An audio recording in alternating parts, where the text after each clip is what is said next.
All right, let me start with some notes. So Menelaus is stuck on Egypt. He sees the daughter of Proteus. She feels sorry for him. All right, so line 410 on page 64. Now she replied in her immortal beauty, I'll put it for you clearly as may be, friend. The ancient of the salt sea haunts this place. Immortal Proteus of Egypt, all the deeps are known to him. He serves under Poseidon, and is, they say, my father. If you could take him by surprise and hold him, he'd give you course and distance for your sailing homeward across the cold fish-breeding sea. And should you wish it, noble friend, he'd tell you all that occurred at home, both good and evil, while you were gone so long and hard a journey. To this I said, but you must tell me how I can trap this venerable sea god. He will elude me if he takes alarm. No man, God knows, can quell a god with ease. That fairest of unearthly nymphs replied, I'll tell you this too clearly as may be.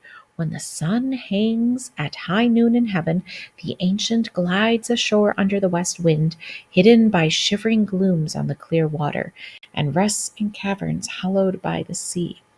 There flippered seals, brine children, shining come from silvery foam and crowds to lie around him, exhaling rankness from the deep sea floor. Tomorrow dawn I'll take you to those caves and bed you down there. Choose 3 officers for company, brave men they had better be. The old one has strange powers, I must tell you. He goes amid the seals to check their number, and when he sees them all and counts them all, he lies down like a shepherd with his flock.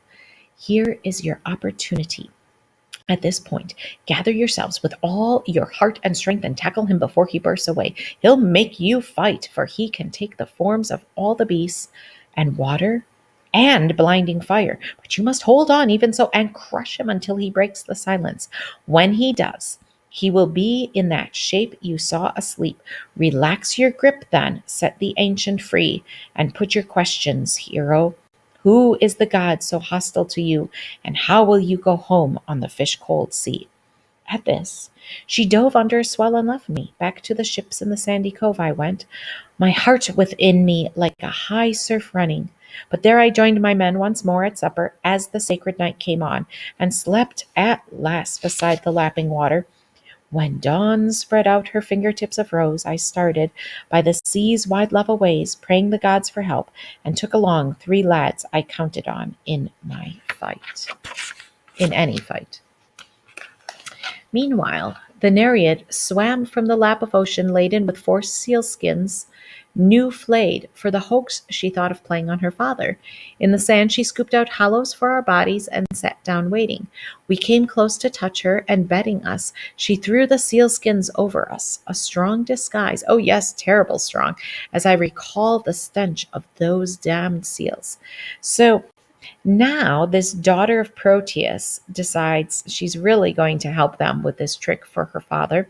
And she has skinned 4 seals, and she scoops out the sand, has them lie down in there, puts these smelly seal skins over them, very stinky, and then they wait for Proteus. Would any man lie snug with a sea monster? But here the nymph again came to our rescue, dabbing ambrosia under each man's nose, a perfume drowning out the bestial odor. So there we lay with beating hearts all morning, while seals came shoreward out of ripples, jostling to take their places, flopping on the sand. At noon, the ancient issued from the sea and held inspection, counting off the sea beasts. We were the first he numbered. He went by, detecting nothing. When at last he slept, we gave a battle cry and plunged for him, locking our hands behind him. But the old one's tricks were not knocked out of him, far from it. First, he took on a whiskered lion shape. A serpent, then, a leopard, a great boar, then sousing water, then a tall green tree. Still we hung on, by hook or crook, through everything, until the ancient saw defeat and grimly opened his lips to ask me, Son of Atreus, who counseled you to this? A god? What god? Set a trap for me?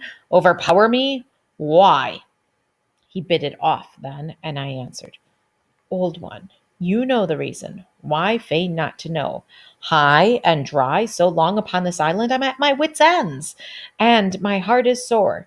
You gods know everything. Now you can tell me which of the immortals chained me here, and how will I get home on the fish-cold sea? He made reply at once.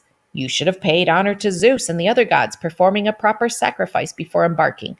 That was your short way home on the wine-dark sea.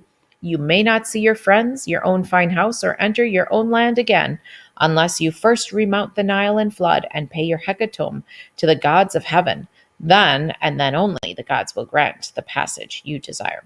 So remember back a while ago when they were debating what they should do before they left Troy, and some sacrificed and others didn't? Okay, so the ones who didn't got in trouble. How my heart sank hearing this, hearing him send me back on the cloudy sea in my own track, the long hard way of Egypt. Nevertheless, I answered him and said, Ancient, I shall do all as you command. But tell me now, the others, had they a safe return, all those Achaeans who stayed behind when Nestor and I left Troy? Or were there any lost at sea? What bitterness! Any who died in camp after the war? To this he said, For you to know these things goes beyond all necessity, Menelaus. Why must you ask?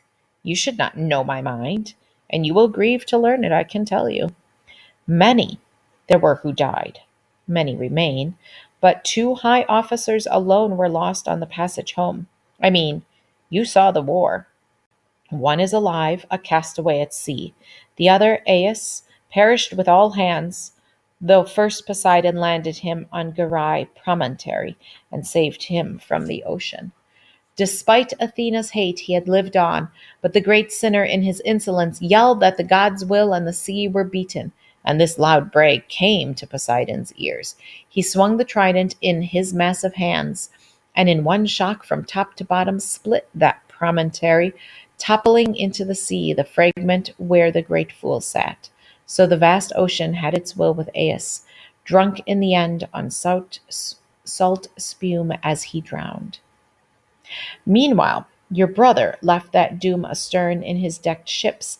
The lady Hera saved him, but as he came round Malea, a fresh squall caught him, bearing him away over the cold sea, groaning in disgust, to the land's end of Argus, where Thyestes lived in the days of old, and then his son Aegisthus. Now again, return seemed easy. The high gods wound the wind into the east, and back he sailed, this time to his own coast. He went ashore and kissed the earth in joy, hot tears blinding his eyes at sight of home. But there were eyes that watched him from a height, a lookout, paid 2 bars of gold to keep vigil the year round for Aegisthus' sake, that he should be forewarned, and Agamemnon's furious valor sleep unroused. Now this man with his news ran to the tyrant, who made his crooked arrangements in a flash, stationed picked men at arms, a score of men in hiding, set a feast in the next room. Then he went out with chariots and horses to hail the king and welcome him to evil.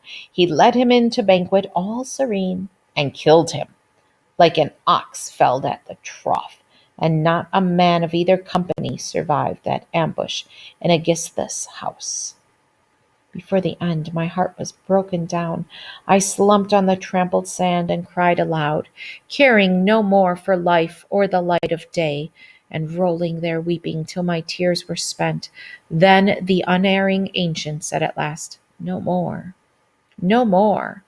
How long must you persist? Nothing is gained by grieving so. How soon can you return to Argos?